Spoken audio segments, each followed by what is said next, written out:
Chapter 1: The Silent Symphony. The hum of the centrifuge was Aries Thorne's lullaby. He hadn't slept properly in weeks, fueled by lukewarm coffee and the intoxicating thrill of discovery. His lab, a chaotic symphony of bubbling beakers, whirring machinery, and the pungent scent of genetically engineered algae, was his sanctuary. Tonight, though, the usual controlled chaos felt different. A tremor of anticipation, sharp and electric, thrummed beneath his skin. He stared at the monitor, the complex bioluminescent patterns shifting like a silent, celestial dance. This wasn't supposed to happen. The longevity study, funded by a grudging grant from Genesis Corp., was designed to pinpoint genetic markers related to human lifespan. Instead, it had unveiled something far more profound: a glitch, a deviation in the expected results, a shimmering anomaly nestled within the human genome itself. He zoomed in on the sequence, the cryptic code unfolding before him like a hidden message. It wasn't merely slowing down aging, it was actively reversing cellular degradation. He dubbed it the Chimera sequence, a playful nod to its unexpected and almost mythical properties. A low growl rumbled from the algae bioreactor. Aries glanced at the readouts, a frown creasing his brow. The algae, modified for biofuel production, were displaying an accelerated growth rate, unprecedented. He ran a series of cross-referencing tests, his fingers flying across the keyboard. The connection solidified. The Chimera sequence was affecting more than just human cells, it held the potential to dramatically alter the metabolic processes of various organisms. His heart pounded a frantic rhythm against his ribs. This wasn't just a scientific breakthrough, it was a potential revolution. A revolution Genesis Corp wouldn't want to see. A sudden ping from his encrypted terminal jolted him. An anonymous message, delivered through a secure channel he'd only used for highly sensitive communications, displayed a single chilling sentence: "They know." A wave of cold dread washed over Aries. He didn't need to decipher the meaning, he knew exactly who they were. Genesis Corp., the behemoth that controlled New Eden's resources, its technology, and ultimately, its future. The implication was clear: his discovery, meant to unlock humanity's potential, had put a massive target on his back. Aries felt a tremor of fear, but it was quickly swallowed by a surge of fierce determination. He wasn't going to let a soulless corporation steal the chance to unravel the mysteries of human life, to transcend the limitations of mortality. This wasn't just about science anymore, it was about freedom. He quickly secured the data, encrypting it several layers deep, while his mind raced, planning his next move. The silent symphony of his lab had abruptly transformed into a deafening roar of impending conflict. The game, he knew, was on. Chapter 2: Shadow of the Serpent. The polished mahogany table gleamed under the subdued lighting of the Genesis Corp executive suite.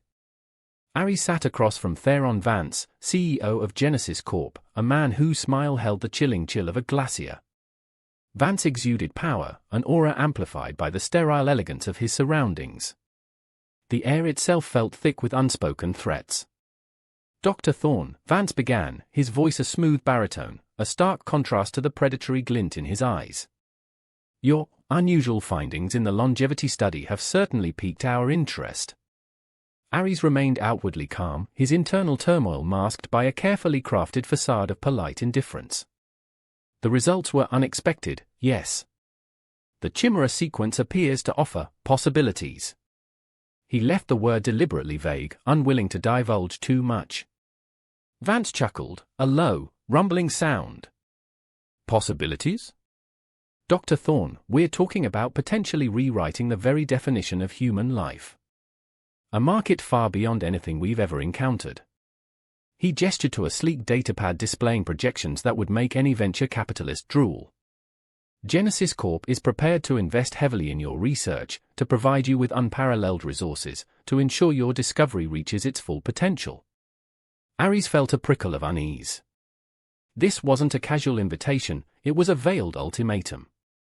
He knew Genesis Corp's reputation, they weren't known for their philanthropy. "And in return?" Aries asked, his voice steady despite the knot tightening in his stomach. Vance leaned forward, his smile widening, revealing teeth that seemed just a tad too sharp. "In return, Dr. Thorne, we simply ask for collaboration. shared intellectual property. And of course, the assurance that your revolutionary findings will benefit humanity under our guidance. Ares felt a wave of nausea. He'd glanced at the contract earlier, a seemingly innocuous document laced with cleverly worded clauses that granted Genesis Corp almost complete control over any future applications of the Chimera sequence, effectively stifling his own research and independent development. It was a gilded cage, deceptively beautiful, but utterly confining. "I'm afraid," Ares said, his voice cold, "that my vision for this discovery doesn't align with corporate interests."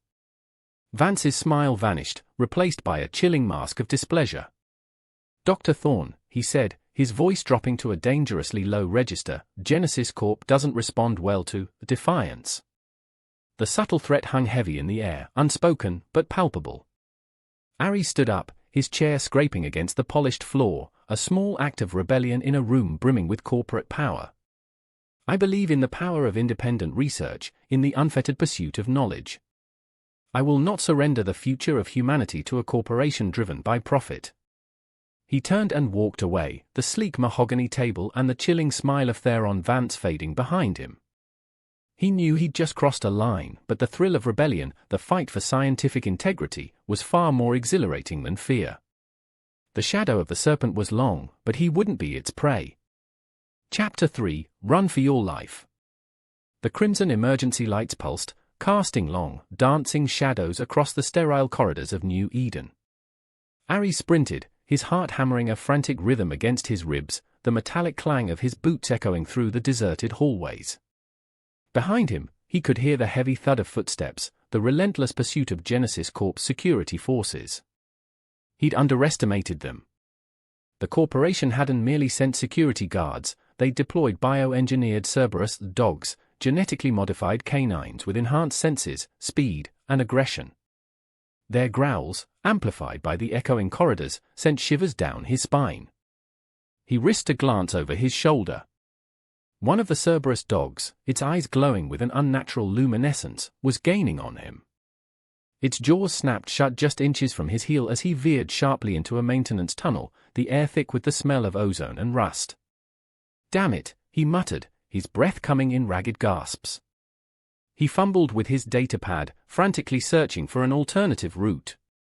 The corporation's surveillance system, a pervasive network of biosensors and cameras, made escape incredibly difficult. They were tracking his genetic markers, making him a beacon in their technological web. He ducked into a darkened service shaft, the air thick with dust and the metallic tang of blood, a grim reminder of the dangers he faced. His hand brushed against something cold and metallic, a discarded pipe wrench. He grabbed it, his knuckles white. It wouldn't be enough against the Cerberus dogs, but it might buy him some time. He heard the dogs sniffing at the entrance to the shaft, their low growls vibrating through the metal. He held his breath, the silence broken only by the pounding of his own heart. Then, a faint humming sound reached his ears, the ventilation system. He knew the infrastructure of New Eden like the back of his hand, a risky but potentially effective escape route.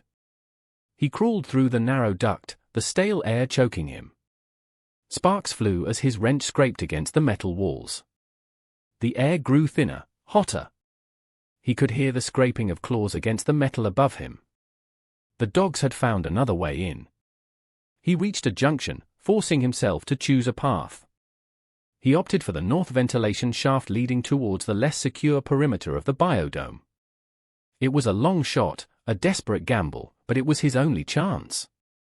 He emerged into a darkened maintenance area, panting, his clothes torn, his body aching.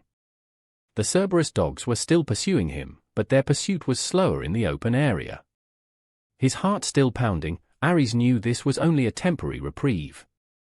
He had lost valuable time, and more importantly, a crucial data file containing the algorithm for activating the Chimera sequence. He still had a lot to lose. The chase was far from over. Chapter 4: The Martian Underground. The flickering candlelight cast long, dancing shadows on the rough-hewn walls of the hidden laboratory. It was nestled deep within New Eden's underbelly, a secret sanctuary for independent researchers, a refuge from the stifling grip of Genesis Corporation. Ares, bruised and exhausted, leaned against a workbench, the rough wood a welcome contrast to the sterile surfaces of Genesis Corp's facilities.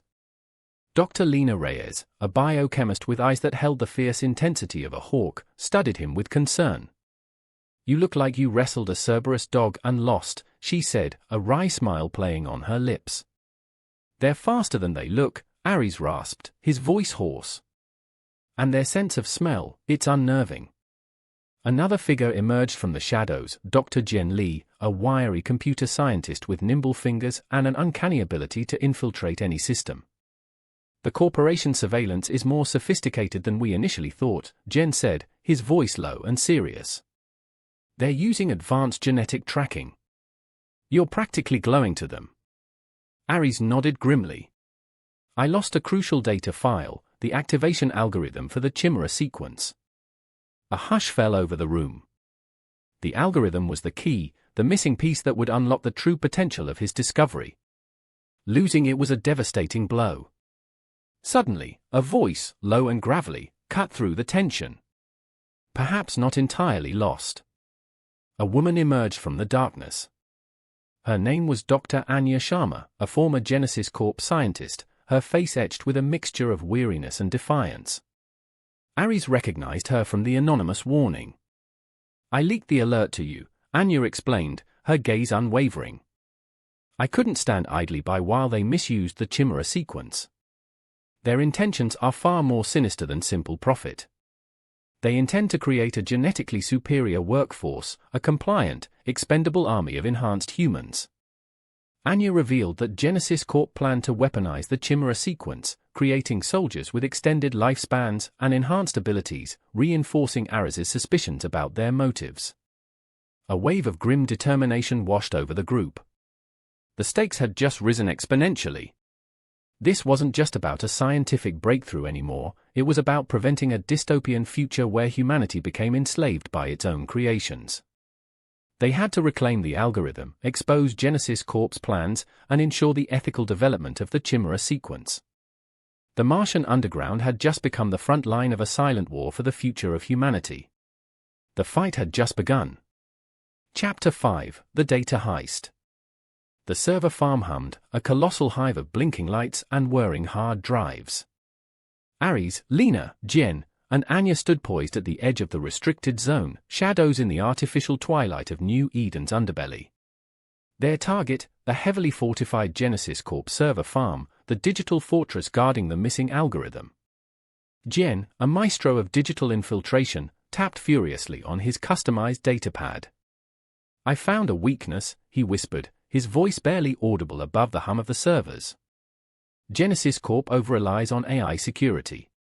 I've identified a predictable pattern in their predictive algorithms. It's a loophole in their perfect system." Lena, ever practical, checked their equipment, biomimetic suits designed to mask their biosignatures, sophisticated hacking tools, and a suite of countermeasures to disable the security systems. "We have a 10-minute window," she said, her voice sharp and focused. "Any longer, and the entire system will go into lockdown." Ares, his earlier exhaustion replaced by a surge of adrenaline, felt a familiar thrill. This wasn't just a data retrieval, it was a high-stakes game of cat and mouse, a battle of wits against a technologically superior opponent. He had to succeed. They moved with the precision of a well-oiled machine. Jen expertly navigated the labyrinthine digital pathways, bypassing firewalls and security protocols with surgical precision. Lena deployed countermeasures, neutralizing the AI safeguards as Jen exploited the predictable patterns in their system. Anya provided tactical support, monitoring for any anomalies or intrusions. Suddenly, alarms blared. Red lights flashed, bathing the server room in an ominous glow. A robotic security drone, its metallic limbs whirring menacingly, materialized from the shadows. "They're onto us!" Lena exclaimed, her voice tight with urgency. Ares, reacting instinctively, used a specialized EMP device to temporarily disable the drone, buying them precious seconds. The air crackled with the tension of the confrontation, the rhythmic whirring of the servers a constant reminder of the ticking clock. With seconds to spare, Jen reached the crucial file. He downloaded it, a surge of triumph coursing through him. They retreated, their hearts pounding, leaving behind a trail of disabled security systems and a deactivated drone. They had won this battle, but the war was far from over. The algorithm was theirs, but Genesis Corp wouldn't give up easily. The race to expose them and secure the Chimera sequence for humanity had just entered a critical phase. Chapter 6: Public Revelation and Corporate Retaliation. The holographic projector shimmered, casting Ares's image across the vast expanse of New Eden Central Plaza. Thousands of faces, a sea of anxious eyes, watched him. He stood tall, his voice amplified across the plaza, his words cutting through the nervous anticipation. For too long, Genesis Corp has held a stranglehold on New Eden, suppressing innovation, controlling resources, and manipulating the very fabric of our society, he declared, his voice resonating with righteous anger. They have tried to silence me, to steal my research, to weaponize the Chimera sequence for their own nefarious ends. He unveiled the data, revealing Genesis Corp's plan to create a genetically modified army, their unethical experiments, and their suppression of independent research. The crowd reacted with gasps of shock, murmurs of outrage, and angry shouts. The carefully crafted facade of Genesis Corp's benevolence had shattered. The revelation sparked immediate outrage. Protests erupted across New Eden, the simmering discontent against Genesis Corp boiling over into open rebellion. Ares, Lena, Jen, and Anya, working from their hidden lab, monitored the unfolding events, a mixture of relief and apprehension in their eyes. But Genesis Corp wouldn't surrender without a fight. They unleashed a sophisticated disinformation campaign, flooding the comms channels with fabricated reports, discrediting Ares and his team, portraying them as reckless extremists threatening the stability of New Eden. The media became a battleground, a war of narratives. Simultaneously, Genesis Corp launched a retaliatory strike. Their security forces, enhanced by the very technology Ares had sought to prevent them from weaponizing, stormed their hidden lab. The battle was fierce. Lena's expertise in bioweapons came into play, creating diversions and disabling the corporate security forces. Jen, hacking into Genesis Corp systems, disrupted their surveillance and communication networks, turning their own technology against them. Anya, drawing upon her insider knowledge, guided them through the labyrinthine corridors of New Eden. Ares, meanwhile, focused on activating the Chimera sequence, a race against time. He succeeded, initiating the process, a surge of power and hope coursing through him. But the price was high. The lab was overrun, the battle raging around him. The chapter ends on a cliffhanger. Ares and his team stand amidst the wreckage of their lab, victorious in their scientific achievement, but surrounded by the overwhelming force of Genesis Corp, their lives hanging precariously in the balance. The fight for the future of humanity had reached a critical juncture. The outcome remained uncertain. Chapter 7: The Human Spark. Ares lay wounded, but alive, amidst the wreckage of his lab. Lena tended to his injuries, her movements precise and efficient. Jen, despite the chaos, was already working on restoring their communication systems, while Anya, ever vigilant, scanned the surroundings, searching for any remaining Genesis Corp operatives. The battle had been brutal, a testament to the lengths to which Genesis Corp would go to maintain control. But despite their losses, they had achieved something remarkable. They had activated the Chimera sequence. The news of Ares's public revelation and the ensuing battle had ignited a firestorm of public outrage. The carefully crafted image of Genesis Corp as benevolent benefactors had been shattered, replaced by the stark reality of their corporate greed and unethical ambitions. Genesis Corp's disinformation campaign backfired spectacularly. The public, fueled by Ares's evidence and the raw emotion of the conflict, turned against the corporation. Independent media outlets, empowered by the widespread access to information, exposed Genesis Corp's lies and misdeeds, amplifying the people's anger. The regulatory bodies, overwhelmed by the public outcry and the mounting evidence of Genesis Corp's illegal activities, initiated an investigation. The corporation, facing a mountain of incriminating evidence and a public demanding accountability, was forced to retreat. Ares, recovering in a makeshift medical bay, watched the unfolding events unfold with a mixture of relief and cautious optimism. His fight hadn't been merely a struggle against a powerful corporation, it had been a testament to the resilience and ingenuity of the human spirit. He knew the road ahead wouldn't be easy. The ethical implications of the Chimera sequence were immense, requiring careful consideration and responsible oversight. But he also knew that humanity, even fractured and struggling, possessed the capacity for extraordinary collaboration and self-determination. In the end, it wasn't advanced technology or superior firepower that had won the day. It was the human spark, the unwavering determination, the collective will, the unwavering belief in a better future, that had triumphed over corporate greed and the attempts to control human evolution. The story concludes with Ares and his team establishing a collaborative research center dedicated to the ethical development and responsible application of the Chimera sequence. They were no longer fighting a desperate battle for survival, but forging a new path, ensuring that the future of humanity would be shaped by the collective will of the people, not by the profit motives of a single corporation. The human spirit, it seemed, had once again proven its capacity for triumph over adversity. The legacy of the glitch in the singularity was a new era of scientific progress, fueled by collaboration and guided by ethical responsibility.